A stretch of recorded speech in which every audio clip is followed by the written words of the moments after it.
நம சிவாய வாழ்க. நாதந்தே பாதம் வாழ்க. நம சிவாய வாழ்க. நாதந்தே பாதம் வாழ்க. മാണിക്യവാചകസ്വാമിയുടെ തിരുവാചകത്തിലെ മറ്റ് ചില പാടലുകളിലേക്ക് നമുക്ക് പ്രവേശിക്കാം.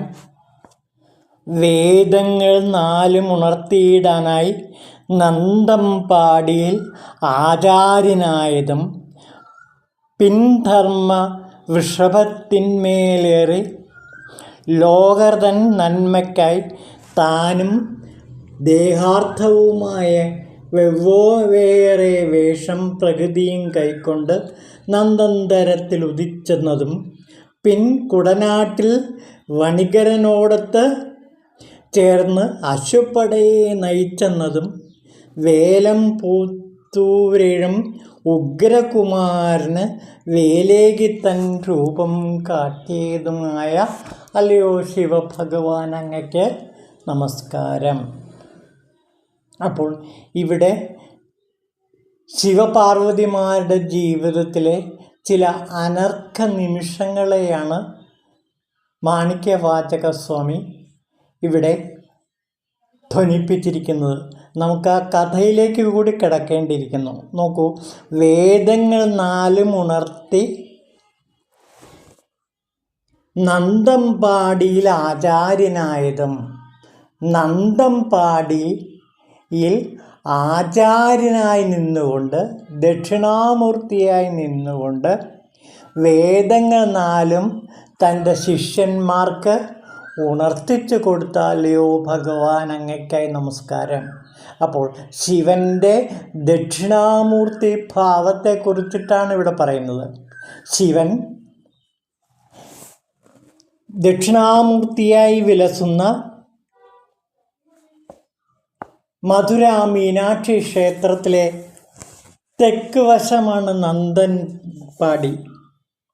എന്താ നോക്കൂ, മധുര മീനാക്ഷി ക്ഷേത്രത്തിലെ തെക്ക് വശത്ത് ദക്ഷിണാമൂർത്തിയായിരിക്കുന്ന ശിവൻ തന്നെ തപസ് ചെയ്ത മഹർഷിമാർക്ക് 4 വേദങ്ങളുടെയും അർത്ഥം പറഞ്ഞു കൊടുത്തു എന്നാണ് പറയുന്നത്. അപ്പോൾ ദക്ഷിണാമൂർത്തിയായിരിക്കുന്ന ശിവൻ അതെവിടെയാണ്?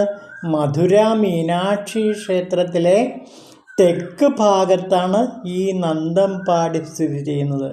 ആ നന്തംപാടിയിൽ ദക്ഷിണാമൂർത്തിയായിരിക്കുന്ന ശിവൻ തന്നെ തപസ് ചെയ്ത മഹർഷിമാർക്ക് 4 വേദങ്ങളുടെയും അർത്ഥം പറഞ്ഞു കൊടുത്തു. ആ പറഞ്ഞു കൊടുത്ത താപസന്മാരുടെ പേരും നമുക്ക് നോക്കാം. കണ്ണൻ, അതുപോലെ ഗർഗൻ തുടങ്ങിയ താപസന്മാരാണ് അവിടെ ശിവൻ്റെ അനുഗ്രഹത്താൽ വേദാർത്ഥം ദക്ഷിണാമൂർത്തിയിൽ നിന്ന് മനസ്സിലാക്കിയത്. പിന്നെ അവർ അവരുടെ ശിഷ്യന്മാരായ സനൽകുമാരാദികൾക്ക് ആ വേദം പകർന്നു കൊടുത്തു. അങ്ങനെ വേദം ഇന്നും നിലനിൽക്കുന്നു. അപ്പോൾ സാക്ഷാത് ദക്ഷിണാമൂർത്തിയിൽ നിന്നാണ് 4 വേദങ്ങളുടെയും അർത്ഥം കണ്ണനും ഗർഗൻ തുടങ്ങിയ മഹർഷിമാരും മനസ്സിലാക്കിയത്. അവർ അവരുടെ ശിഷ്യന്മാരായ സനകാദികൾക്ക് അത് പറഞ്ഞു കൊടുത്തു. അങ്ങനെ ശിഷ്യരിൽ നിന്ന് ശിഷ്യരിലേക്ക്, ഗുരുവിൽ നിന്ന് ശിഷ്യരിലേക്ക് പകർന്ന് വേദങ്ങൾ ഇന്നും നിലനിൽക്കുന്നു. അങ്ങനെ ആദി വേദങ്ങളോതിയ ദക്ഷിണാമൂർത്തിയെക്കുറിച്ചിട്ടാണ് ഇവിടെ പറയുന്നത്. വേദങ്ങൾ 4 ഉണർത്തിയിടാനായി നന്തംപാടിയിലാണ് സാക്ഷാത് ദക്ഷിണാമൂർത്തി മധുര മീനാക്ഷി ക്ഷേത്രത്തിൽ തെക്ക് വശത്ത് സ്ഥിതി ചെയ്യുന്നത്. പിന്നെയോ അങ്ങനെയുള്ള ആ ആചാര്യന് നമസ്കാരം. ദക്ഷിണാമൂർത്തിയായ മഹാ ആചാര്യന് ഇതാ എൻ്റെ നമസ്കാരം. പിന്നെയോ പിന്നീട് ധർമ്മവൃഷഭത്തിലേറി ലോകർതൻ നന്മയ്ക്കായി താനും ദേഹാർത്ഥവുമായി വെവ്വേറെ വേഷം പ്രകൃതിയും കൈക്കൊണ്ട് നന്ദന്തരത്തിൽ ഉദിച്ചതും. ഈ നന്ദന്തരത്തിൽ മധുര മീനാക്ഷി ക്ഷേത്രത്തിൽ തന്നെയാണ് പാർവതീദേവിയും പ്രതിഷ്ഠയുള്ളത്. അങ്ങനെ മധുര മീനാക്ഷിയായി വിലസുന്ന പാർവതീദേവി, നന്ദൻവാടിയിൽ വിലസുന്ന പാർവതീദേവി, അത് എങ്ങനെയാണ്? ശിവപാർവതിമാർ പുരുഷനും പ്രകൃതിയുമാണ്. ആ പുരുഷനും പ്രകൃതിയും ശിവപാർവതിമാരായി വെവ്വേറെ വേഷം ധരിച്ച് മധുരയിൽ കുടികൊള്ളുന്നു. പിന്നെയോ ലോകർതൻ നന്മയ്ക്കായി ധർമ്മവൃക്ഷത്തിന്മേലേറുന്നു. വൃഷഭത്തിന്മേലേറി കാളയുടെ പുറത്ത് സഞ്ചരിച്ചുകൊണ്ട് ഭഗവാൻ ലോക നന്മയ്ക്ക് വേണ്ടി ശിവപാർവതിമാരായി ഈ ഭൂമിയിൽ അവതരിച്ചു എന്നാണ് പറയുന്നത്. അപ്പോൾ ലോക നന്മയ്ക്ക് വേണ്ടി വൃഷഭത്തിലേറി ഭൂമിയിൽ അവതരിച്ച പുരുഷപ്രകൃതികളായ ശിവപാർവതിമാരെ ഞാനിതാ വന്ദിക്കുന്നു. പിന്നെ നോക്കൂ, പിന്നീട് കുടനാട്ടിൽ വണികരോടൊത്ത് ചേർന്ന് അശ്വപ്പടയെ നയിച്ചു. പിന്നീട് കുടനാട്ടിൽ അശ്വപ്പടയെ നയിച്ചു എന്നാണ് പറയുന്നത്. അത് മാണിക്യവാചകരുടെ തന്നെ ജീവിതത്തിലെ സംഭവത്തെക്കുറിച്ചിട്ടാണ് ഇവിടെ പറയുന്നത്. നോക്കൂ, അശ്വപ്പടയെ നയിച്ച ശിവഗുരു, അശ്വപ്പടയെ നയിച്ച സാക്ഷാൽ ശിവഭഗവാൻ, അത് മാണിക്യവാചകരുടെ ജീവിതത്തിലെ തന്നെ ഒരു സംഭവത്തെയാണ് ചിത്രീകരിക്കുന്നത്. അതായത് മാണിക്യവാചകർ ആദ്യം പാണ്ഡ്യരാജാവിൻ്റെ രാജസദസ്സിലെ പ്രധാനമന്ത്രിയായിരുന്നു. ഈ പ്രധാനമന്ത്രിയോട് കുതിരകളെ വാങ്ങിച്ചു കൊണ്ടുവരാൻ വേണ്ടി രാജധാനിയിലെ സമ്പത്ത് കൊടുത്തു വിട്ടു. അങ്ങനെ കുതിരകളെ വാങ്ങാൻ വേണ്ടി, വിദേശ കുതിരകൾ തൻ്റെ കുതിരപ്പടയ്ക്ക് ആവശ്യമാണെന്ന് മനസ്സിലാക്കി കുതിരകളെ വാങ്ങാൻ വേണ്ടി ഏറ്റവും വിശ്വസ്തനായ പ്രധാനമന്ത്രിയായ മാണിക്യവാചകരെ രാജാവ് പറഞ്ഞയക്കുകയാണ്. അങ്ങനെ പെരുന്തുറയിലെത്തിയപ്പോൾ അവിടെ ഒരു ശിവഗുരു ഇരുന്ന് ധ്യാനിക്കുന്നത് കണ്ടു അനേകം ശിഷ്യന്മാരോടൊത്ത്. ഈ ശിവഗുരു സാക്ഷാൽ ശിവനായിരുന്നു.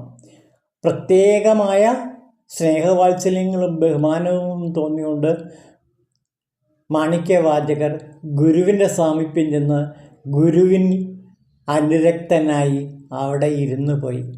ദിവസങ്ങളും മാസങ്ങളും കഴിഞ്ഞിട്ടും കുതിരയെ വാങ്ങിച്ചുകൊണ്ട് വന്നിട്ടില്ല, രാജധാനിയിലേക്ക് കൊണ്ടുവന്നില്ല.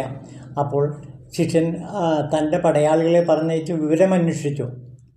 ആ പടയാളികൾ മാണിക്യവാചകരുടെ അടുത്ത് വന്നിട്ട് കുതിരപ്പടയെപ്പറ്റി ചോദിച്ചു. അപ്പോൾ അദ്ദേഹം തൻ്റെ ഗുരുവായ ശിവഗുരുവായ ശിവനോട് പറഞ്ഞു, ഇങ്ങനെ ഞാൻ വന്നത് കുതിരകളെ വാങ്ങാൻ വേണ്ടിയിട്ടാണ്. രാജാവ് ഇപ്പോൾ ചോദിക്കുന്നു കുതിരകൾ എവിടെയെന്ന്. ഇതാ നോക്കൂ, നമുക്ക് മാണിക്യവാചകരുടെ ജീവിതത്തിലെ ആ സംഭവത്തിലേക്ക് കിടക്കാം. പെരുന്തുറയിലെ ശിവഗുരു കാട്ടിൽ നിന്ന് കുറേ കുറുനരികളെ കുതിരകളാക്കി തൻ്റെ ഭക്തഗണങ്ങളെ അശ്വാരൂഢന്മാരുമാക്കി താനൊരു വലിയ കുതിരപ്പുറത്തും കയറി ആവണി മാസം 19 രാജധാനിയിലെത്തിച്ചേർന്നു. ഇത് കണ്ട് സന്തോഷിച്ച രാജാവ് പ്രധാനമന്ത്രിയെ മോചിപ്പിച്ച് അദ്ദേഹത്തോടൊത്ത് കുതിരകളെ പരിശോധിച്ചു. കുതിരക്കച്ചവടം വളരെ ആദായകരമായി തോന്നിയതിനാൽ കുതിരകളെ കൊണ്ടുവന്നവർക്കെല്ലാം സമ്മാനങ്ങൾ കൊടുത്തു. പക്ഷേ അതവർ സ്വീകരിക്കാതെ പോയി. അപ്പോൾ കുതിരകളെ കൊണ്ടുവരാതിരുന്ന മാണിക്യവാചകരെ രാജാവ് ബന്ധനസ്ഥനാക്കി. അപ്പോഴാണ് ശിവഗുരു അനേകം കാട്ടിൽ വസിക്കുന്ന കുറുനരികളെ കുതിരകളാക്കി മാറ്റിക്കൊണ്ട് തൻ്റെ ഭക്തഗണങ്ങളെ സേനാകളാക്കി മാറ്റിക്കൊണ്ട് കുതിരപ്പുറത്ത് കയറി നേരെ രാജധാനിയിലേക്ക് ചെല്ലുന്നത്. ഇത് കണ്ട് രാജാവ് സന്തോഷിച്ചു, പ്രധാനമന്ത്രിയെ മോചിപ്പിക്കുകയും ചെയ്തു. അങ്ങനെ വളരെ സന്തോഷവാനായ രാജാവ് ഇവർക്ക്, ഈ ശിവഗുരുവിനും മറ്റ് സൈന്യങ്ങൾക്കും ഒരുപാട് സമ്മാനങ്ങൾ ദാനം ചെയ്തെങ്കിലും അവരാരും അത് സ്വീകരിക്കാൻ തയ്യാറായില്ല. ഇതാണ് മാണിക്യവാചകരുടെ ജീവിതത്തിലൊരു സംഭവം. അപ്പോൾ മാണിക്യവാചകർ വാക്ക് പാലിച്ചില്ല എന്ന് പറഞ്ഞ് ധനമെല്ലാം ശിവഗുരുവിന് സമർപ്പിക്കുകയും ശിവക്ഷേത്രങ്ങൾക്ക് വേണ്ടി ചെലവഴിക്കുകയും ചെയ്ത ആ സംഭവം ഓർത്തിട്ട് രാജാവ് മാണിക്യവാചകരെ ജയിലിലടക്കുകയാണ് ചെയ്തത്. ശിവഗുരു ആ സമയം ആവണി മാസം 19 രാജധാനിയിലെത്തി കുതിരകളെ സമ്മാനിച്ചിട്ട് പ്രധാനമന്ത്രിയെ ജയിലിൽ നിന്ന് മോചിതനാക്കുന്ന കാഴ്ചയാണ് നാം ഇവിടെ കാണുന്നത്. അതാണ് ഇവിടെ ഈ കഥയിൽ വിവരിക്കുന്നത്. നോക്കൂ, കുടനാട്ടിൽ വാണീകരനോടൊത്ത് ചേർന്ന് അശ്വപ്പടയെ നയിച്ചതും. അപ്പോൾ പെരുന്തുറയ്ക്ക് ഒരു വടക്ക് ഭാഗത്തുള്ള ഒരു സ്ഥലമാണ് ഈ കുടനാട്. ആ കുടനാട്ടിലൂടെയാണ്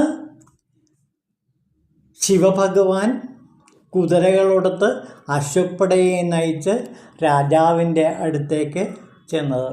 പിന്നെ അതുപോലെ കുമാരന് സുബ്രഹ്മണ്യന് ശക്തിവേൽ നൽകിയതും ഭഗവാൻ ശിവനാണ്. അപ്പോൾ കുമാരന് ശക്തിവേൽ, ആ വേലിൻ്റെ പ്രത്യേകത പറയുന്നത് ശക്തിവേൽ എന്നാണ്. ഞാൻ ആ ഭാഗങ്ങൾ ഒന്നുകൂടെ വായിക്കാം. വേദങ്ങളും നാലുണർത്തിയിടാനായി നന്ദമ്പാടിയിൽ ആചാര്യനായതും പിന്നെ ധർമ്മവൃഷഭത്തിന്മേലേറെ ലോകർതൻ നന്മയ്ക്കായി താനും ദേഹാർത്ഥവുമായ വെവ്വേറെ വേഷം പ്രകൃതിയും കൈക്കൊണ്ട് നന്ദന്തരത്തിൽ ഉദിച്ചെന്നതും പിന്നീട് കുടനാട്ടിൽ വണികരനോടൊത്ത് ചേർന്ന് അശ്വപ്പടയെ നയിച്ചതും വേലം പുത്തൂരെഴും ഉഗ്രകുമാരന് വേലേക്ക് തൻ രൂപം കാട്ടിയതും ആയ ഭഗവാൻ ശിവനെ ഞാനിതാ വന്ദിക്കുന്നു എന്നാണ് ഇവിടെ മാണിക്യവാചകർ ഈ ഭാഗത്ത് വിവരിക്കുന്നത്. ഓം ശിവായ നമഃ.